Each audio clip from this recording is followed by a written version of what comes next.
Welcome back. We're still drawing Melinoe. Maybe today we'll actually figure out the way we want her to be standing. I remember last time I told you what a waste of time it would be if I drew that hand out. Well, that's why.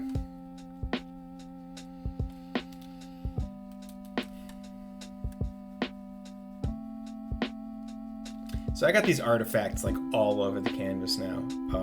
And that's the word that I use when I talk about evidence of drawing that I have done that I have then erased. And it does help sometimes with figuring out a drawing. Sometimes it gets a little bit too busy. If it gets a little bit too busy in this, I'll do a better job going through and cleaning it up. But right now, I kind of want to keep all my artifacts in place. In case I want to recapture, I decide I try to change the pose and decide I don't like it and I want to go back to what I was doing before. I'll end up using those artifacts to redraw those limbs. So, but today, I think... And she's got to be supporting this ball, this argent skull. So this is like the palm of the hand, right?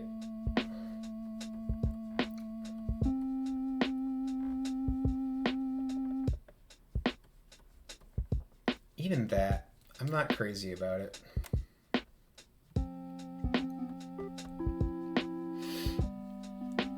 Should I not be worrying about a weapon at all?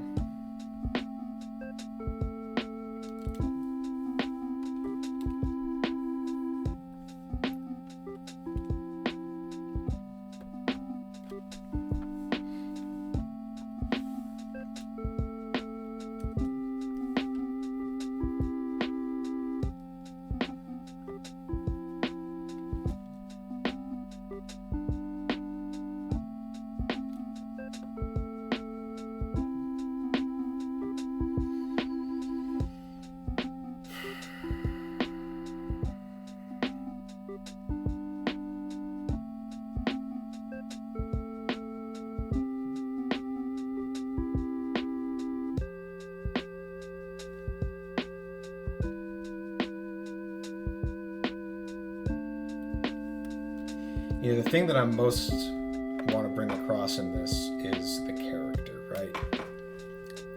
I want to do the face. I want to do most of the body. I want to do a weapon.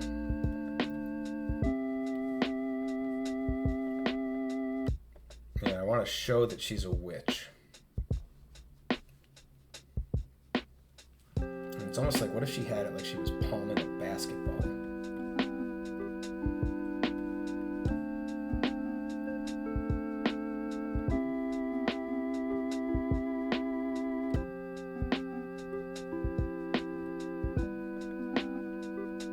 She's got this ghost arm, and that's one of the cooler things about her.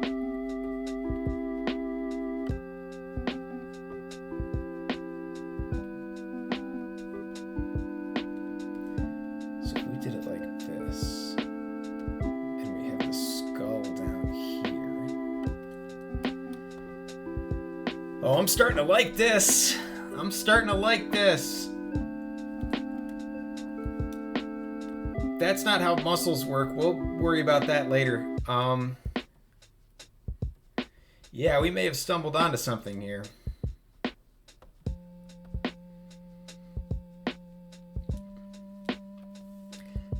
You know, you're drawing a new character. You're figuring out the poses.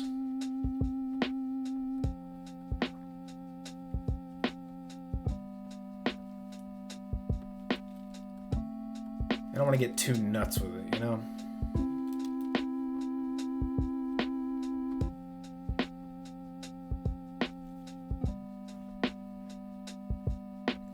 Because the worst thing we could do is have this come out sloppy.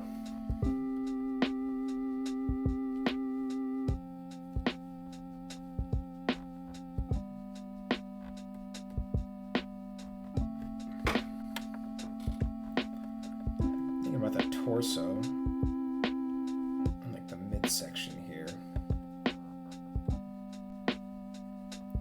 And she's wearing like this belt, this wide belt.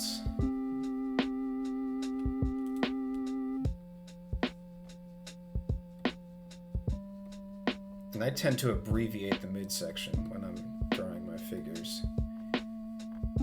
I definitely favor the shoulders and chest and hips over the stomach. So sometimes when you have characters that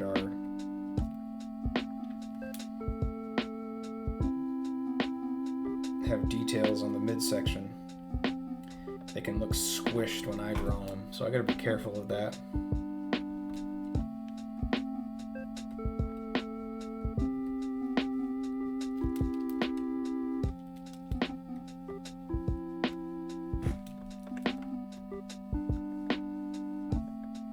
Someday you'll get that line.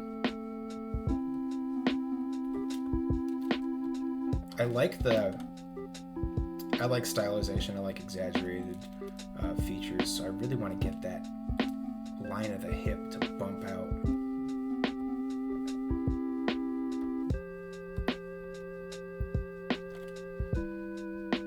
We'll keep working on it. But we struck upon something here with the palming of the basketball, as I'll keep calling it until I think of a better way to describe it. But now we can play a little bit with perspective too, right?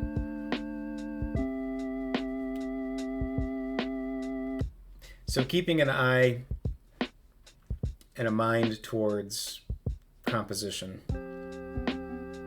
thirds, you know.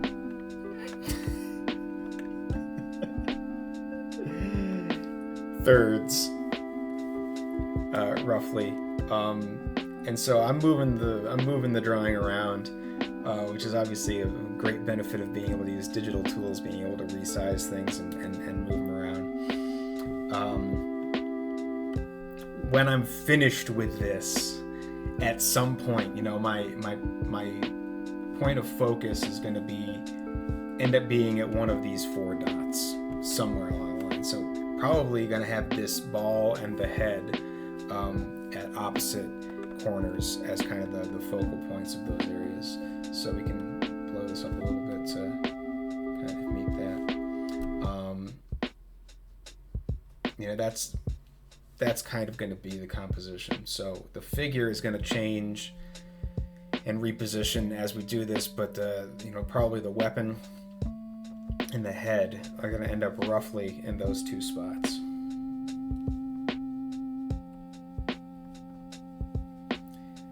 Ghost arm.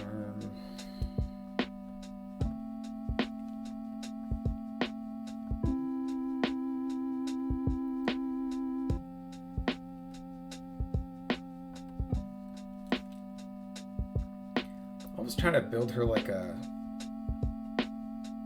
she's made out of blocks, right?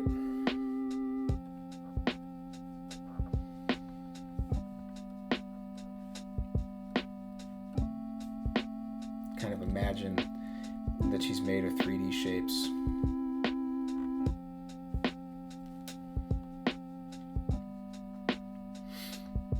These are called lines of understanding that I'm putting on this. And basically, you know, it's something that's not going to be in the finished product, obviously, but it's something that shows that you, as an artist, understand the way your figures are built, and kind of the way that they work in 3D space. So,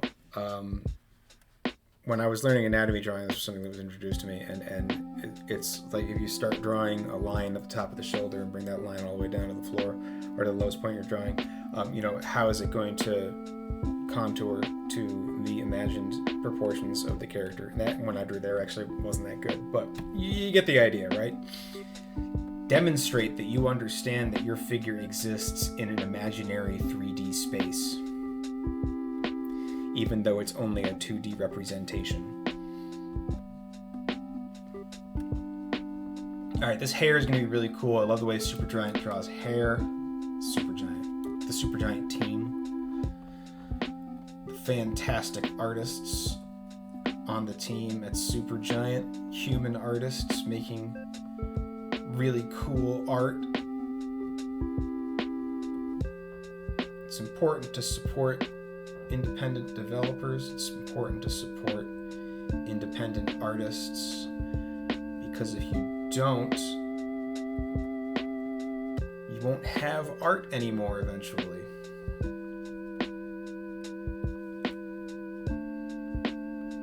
What if I just made her bald? Like gave her a George Costanza hairline? That'd be pretty funny. I'm not gonna do that. All right, she's got a middle part because she's Gen Z, I guess.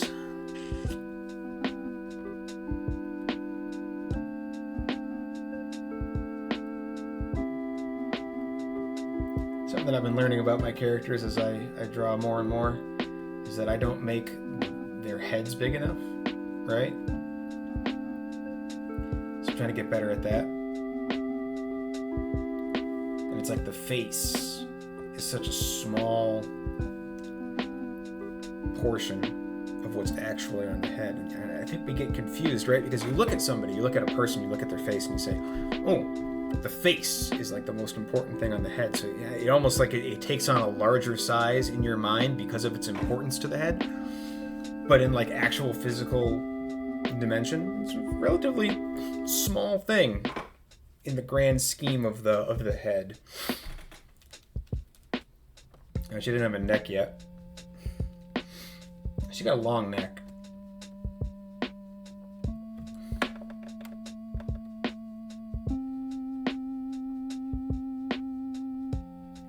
In like the early stages of your drawings, you can be really... Look how tiny that head looks, right? See, I didn't make it big enough. It's way too small. It's way too small. Not too big.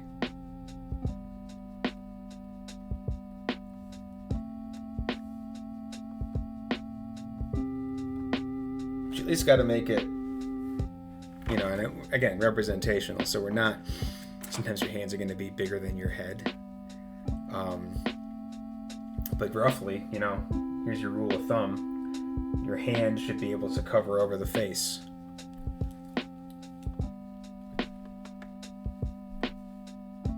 But the face should be like peeking out, right? It shouldn't be engulfed by the hand. Just barely covered.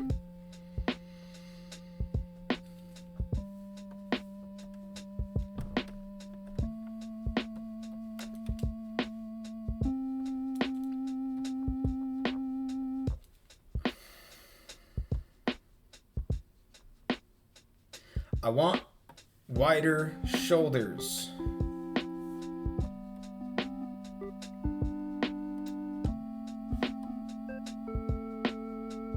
Our girl doesn't skip back day.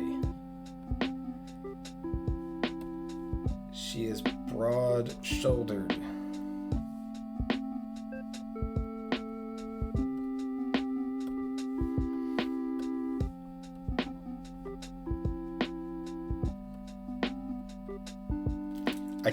I like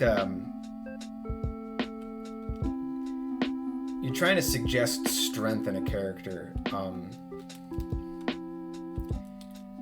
Making them top heavy is kind of a good way to do that.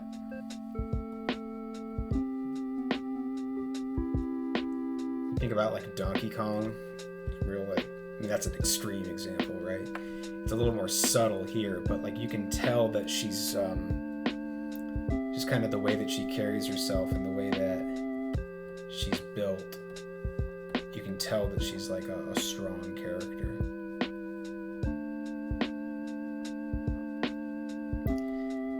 And she carries a lot of that in her back and shoulders. And I'm making her a little bit too thick here. If you think about like those rounded back muscles. And the way that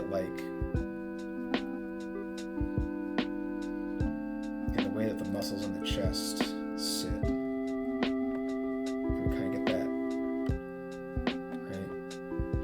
So they're gonna come down and up like that, pretty much more or less.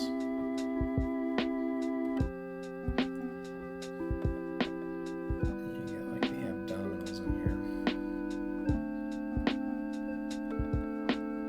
I'm being pretty cavalier about the way that I sketch this stuff in. Just kind of to give you a sense of what I'm thinking. Rib cage.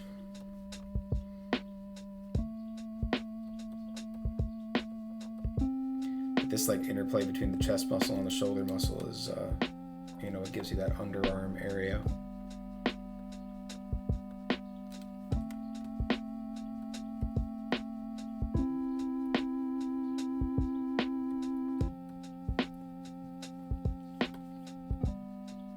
And we kind of bring the waist in for that hourglass shape.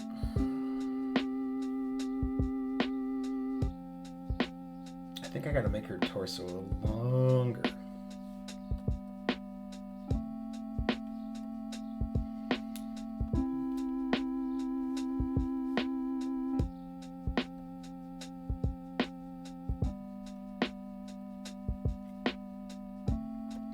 You want the wrists to roughly line up with the top of the leg.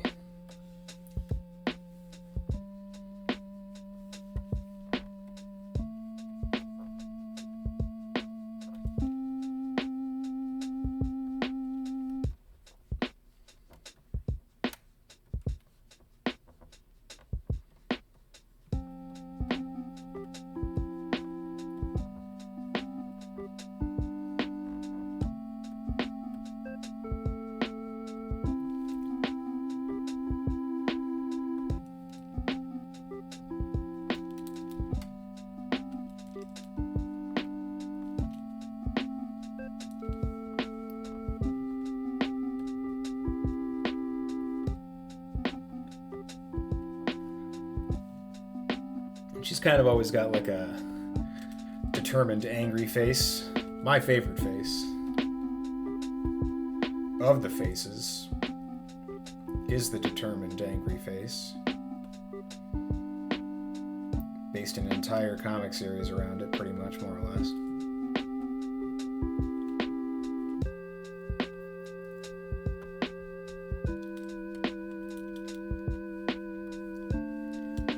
Oh, I'm trying not to be too worried about the little stuff right now.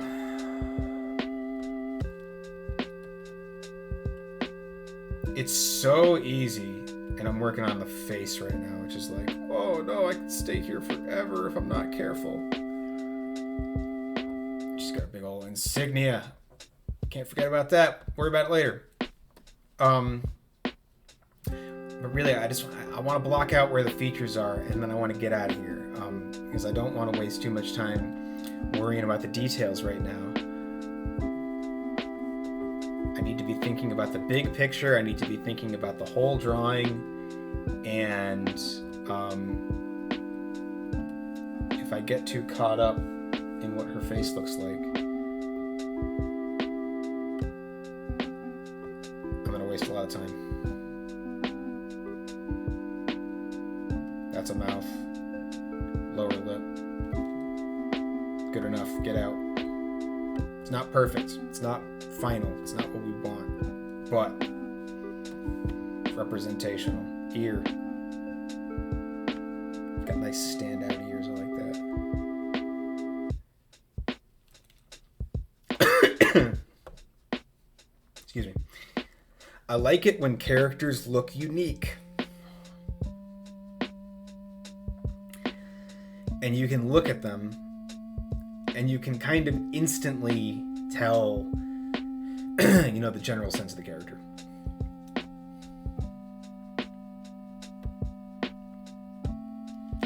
So, you know, with Melinoe, you can tell that she's got some strength. You can tell that she's determined. You can tell that she's got, you know, a magical angle to her.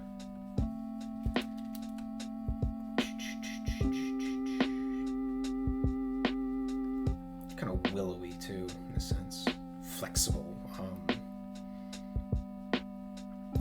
Got that sort of bend never break quality to her. But that's another thing that Supergiant is just awesome at. Making these characters where you can really just tell what they're supposed to be just by looking at them. All right, we made some progress, took some steps forward, took a couple steps back, but that's just how this sketching stuff goes. Next time, more sketching.